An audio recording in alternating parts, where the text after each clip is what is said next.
नमस्कार, मी पंजाब 21, 22 आणि 23 या दरम्यान चांगला दररोज वेगवेगळ्या भागात भाग बदलत पाऊस पडणार आहे, म्हणून हा अंदाज लक्षात घ्यायचा. पाऊस कसा पडणार आहे ते एक सांगतो. असा रिमझिम नाही पडणार, अर्धा तास पडणार आहे, 1 तास पडणार आहे, पण शेतातून पाणी बाहेर काढणार पडणार आहे, म्हणून हा अंदाज लक्षात घ्यायचा.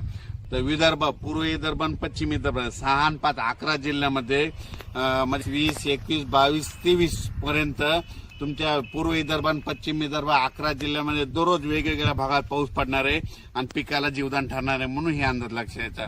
त्याच्यानंतर सांगायचं झालं तर कोकणात देखील चांगला पाऊस पडणार आहे, म्हणजे 19 जुलैपासून तर 23 जुलैपर्यंत चांगला पाऊस राहणार आहे, म्हणून हा अंदाज लक्षात घ्यायचा. त्याच्यानंतर उत्तर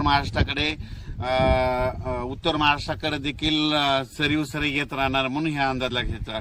पण राज्यात सांगायचं झालं तर नगर जिल्हा झालं, जळगाव जिल्हा झालं, नाशिक जिल्हा झालं, त्याच्यानंतर बुलढाणा जिल्हा झालं, बुलढाणा ह्या भागामध्ये म्हणजे 22, 23, 24च्या दरम्यान तिकडल्या भागामध्ये चांगला पाऊस येणार आहे, म्हणून हे अंदाज लक्षात घ्यायचा. त्याच्यानंतर राज्यातल्या सर्व शेतकऱ्याला सांगू इच्छितो की खास करून पूर्व विदर्भ आणि पश्चिम विदर्भ की 25च्या नंतर 25 जुलै, 26, 27च्या नंतर विदर्भ, पूर्व विदर्भ, पश्चिम विदर्भामध्ये पुन्हा एकदा मोठा पाऊस येणार आहे. त्याच्यानंतर हे अंदाज त्याचा नंतर दिले ते. पण खास करून आज 19 जुलैपासून ते 23 जुलैपर्यंत सोलापूर जिल्हा, सातारा जिल्हा, सांगली जिल्हा, पुणे जिल्हा, त्याच्यानंतर नगर जिल्हा, त्याच्यानंतर धाराशिव, बीड, लातूर, नांदेड, हिंगोली, यवतमाळ, परभणी, त्याच्यानंतर इकडे जालना जिल्हा, संभाजीनगर जिल्हा, जळगाव जिल्हा, त्याच्यानंतर बुलढाणा जिल्हा, अकोला, अमरावती, वर्धा, नागपूर, भंडारा, गोंदिया, चंद्रपूर या भागामध्ये म्हणजे दररोज वेगवेगळ्या भागात आता हे 19 आजपासून दररोज भाग बदलत सगळ्या जिल्ह्याला भाग बदलत पाऊस पडणार आहे, म्हणून हा अंदाज लक्षात घ्यायचा.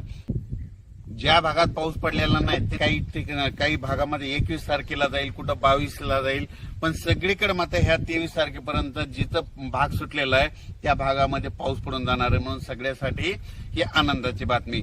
खास करून लातूर जिल्ह्यामध्ये पाऊस कमी पडलेला. लातूर जिल्ह्यामध्ये आज 20, 21, 22, 23च्या दरम्यान तुमच्या लातूर जिल्ह्यात जिथं नाही पडला तिथं देखील ह्या 4 दिवसामध्ये पडून जाणार आहे. बीड जिल्ह्यामध्ये तशीच परिस्थिती आहे. बीड जिल्ह्यामध्ये देखील ज्या भागात आता पडलेला नाही त्या भागात काही आता पडलाय, पण त्याच्यातून काही सुटलेले त्यांना